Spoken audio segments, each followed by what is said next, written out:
Hello and welcome everyone to our 88th episode of The Little Inside. Shockingly, my name is still Tobi, and this week I'm going to talk a little bit about how to be happy. So let's get started right after the intro.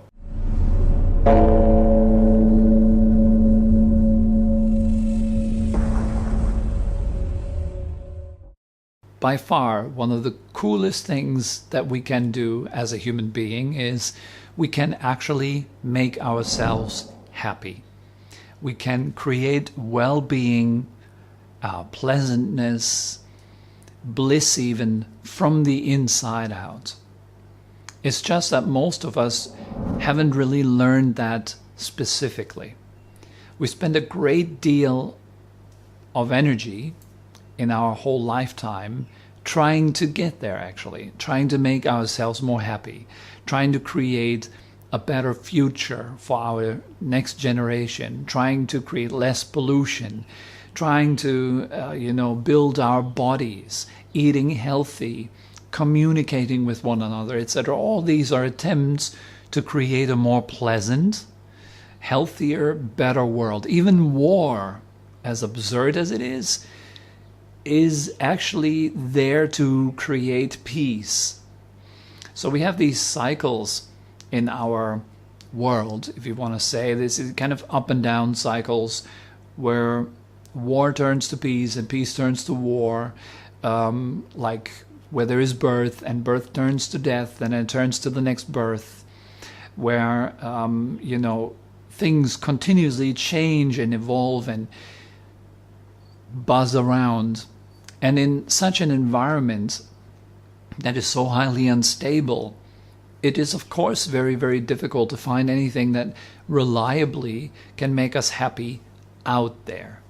But our whole system worldwide teaches us that happiness is something that you must add on to yourself. And you can get that by consuming these products. You can get happy if you do these travels.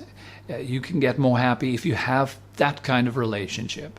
Everyone tells you how to be a bit more happy, and most of the things that are sold, most of the products that are sold are not really making ourselves more happy. They're just add-ons to ourselves. And it doesn't also matter where we go, because we are still there. It's not that when we go to some place, suddenly the unhappy me will disappear and turn into a happy me. And so the happiness that we are experiencing all over this world is only temporary. It comes and it goes. It is not sustainable. We can't keep it up. So how can we actually go the direct route to the inside and cultivate happiness from the inside out? Not trying to add things to ourselves, experiences, in the hope that these experiences and things will finally make us happy, but actually go where we are experiencing happiness as such. Go there directly. Go to the source directly. In exploring happiness, today I have thought about maybe going through the whole process in 3 stages. I would say that there are kind of 3 stages of happiness. 3 things that you can do to become more happy. Let's start with the one that's most easy, most readily available, that doesn't require much of a change. So that would be what I call the happiness of skillful actions. You can act skillfully in your own mind. For example, you can think about what you're grateful for. Anything that comes to your mind right now, what are you grateful for? Anything that's around you right now, is there anything in particular that you appreciate? Is there anything about yourself?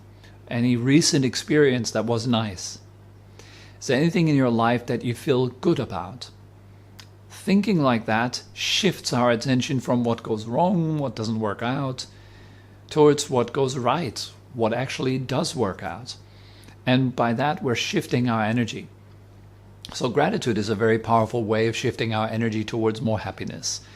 Another way is kindness, like being kind to yourself, being kind to others around you.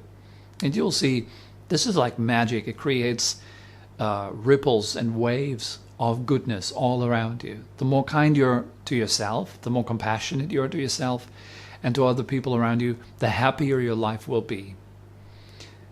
Let's say it like this. It might not, from the outside perspective, it might not look like you have accomplished much. Maybe you live in very poor conditions.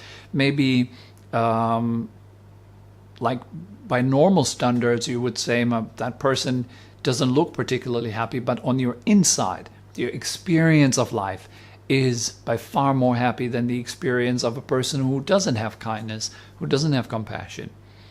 So cultivating such stage like gratitude, kindness, compassion, generosity, patience, all that makes your life a whole lot more easy and happier. That's the reason why we cultivate these things. You can arrange and structure your life. You can, for example, if you complain about always being short on time, you can make changes to that. You can change your life from the inside out in ways. For example, you can change your thoughts, you can change your emotions, you can change your physical environment in ways that allow for more happiness to come in. All you need to do is intend that and then work on it. Work on it consistently and seek help. There's so many people who have great tips. There's great tips in psychology. There's great tips you can find great tips everywhere. Like very often your friends have some great tips when you're feeling down or miserable. They can give you great tips on how to change your life to make it a little bit better. And sometimes all it takes is listening to those tips and then putting them to work, right? So that's one way of cultivating happiness. It's probably the easiest way. And it all starts in the mind. It all starts with your attitude, right? So that's the first one. It's the happiness of skillful action. Another way of cultivating happiness that takes you much deeper to much more powerful experiences of happiness requires you to directly train for happiness. And we do that with meditation practice. The more still your mind becomes, the more silent it becomes, the more it withdraws into itself, into its own center, and rests there in that stillness, the more you are charged by happiness. You're literally not losing any energy at all. Usually we lose a whole lot of energy to emotions, to thoughts, to figuring out our future and our past,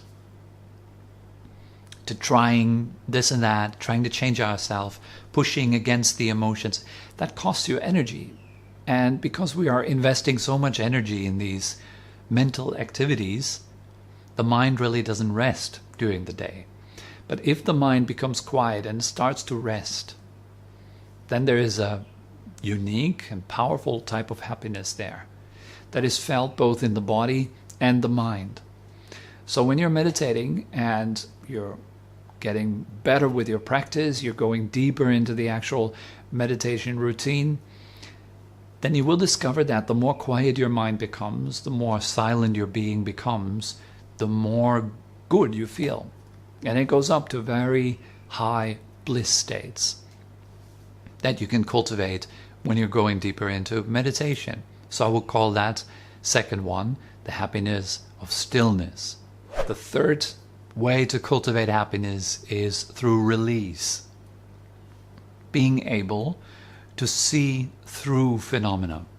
Understanding directly that nothing that appears within consciousness is either me or mine.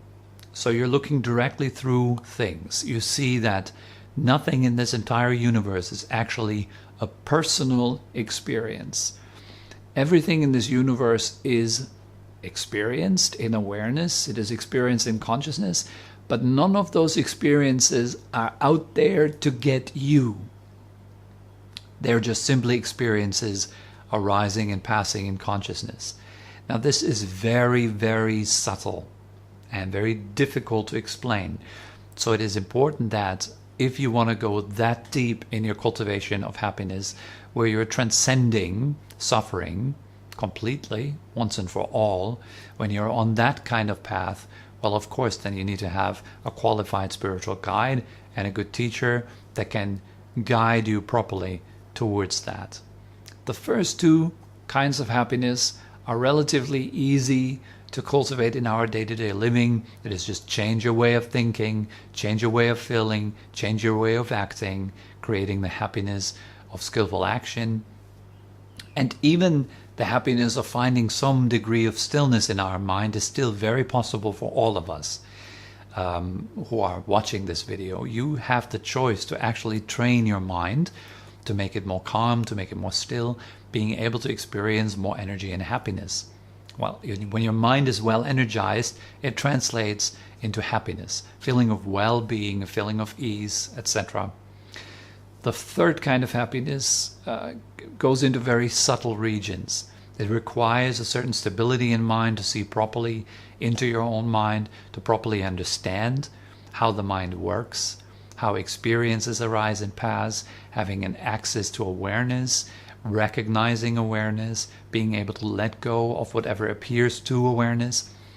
That is not easy at all, and it's important for someone who has experience on that path to guide you towards that specific experience of release properly. So when I talk about happiness, I don't mean that kind of nervous laughter happiness, that funfair happiness that we have, like, wow, I won the lottery, awesome, something like that.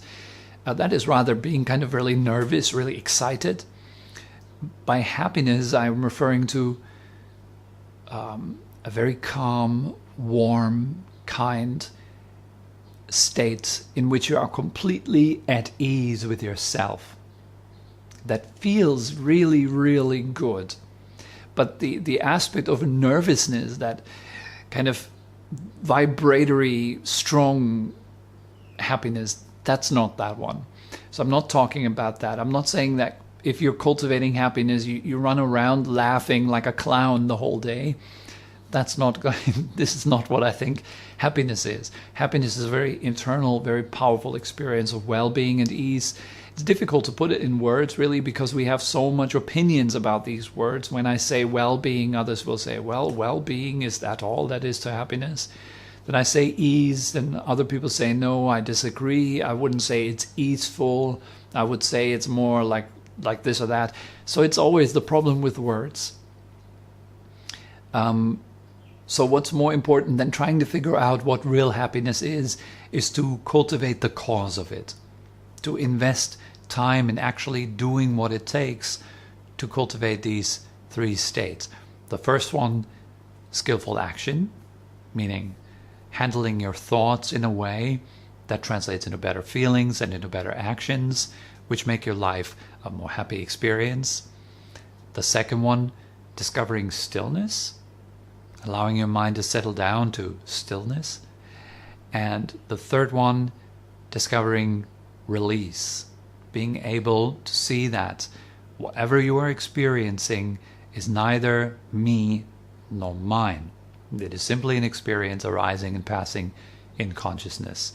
Thereby we're experiencing a letting go, a release. We're discovering ourselves as something that is more profound, more deep than anything that the universe could show you in front of the lens of awareness. So these are the three levels of cultivation that lead you towards more happiness and more fulfillment in your day-to-day life. I hope that makes sense, and I hope that leaves you with some inspiration to actually go out there and cultivate them and see for yourself if it makes your life any better, if it makes your experience of life any better, if there's more kindness, more compassion, if your mind becomes more still, more quiet. Is that good? Does it feel good? Let me know in the comment section below. Sit down, meditate a little bit, see how it feels like, and see for yourself whether certain actions give rise to happiness and others giving rise to more suffering. Then let go of those suffering actions and cultivate more of the good stuff. I hope it helps. For now, I'm looking forward to see you next Wednesday for the next episode, and wish you a wonderful and happy next week. Bye-bye.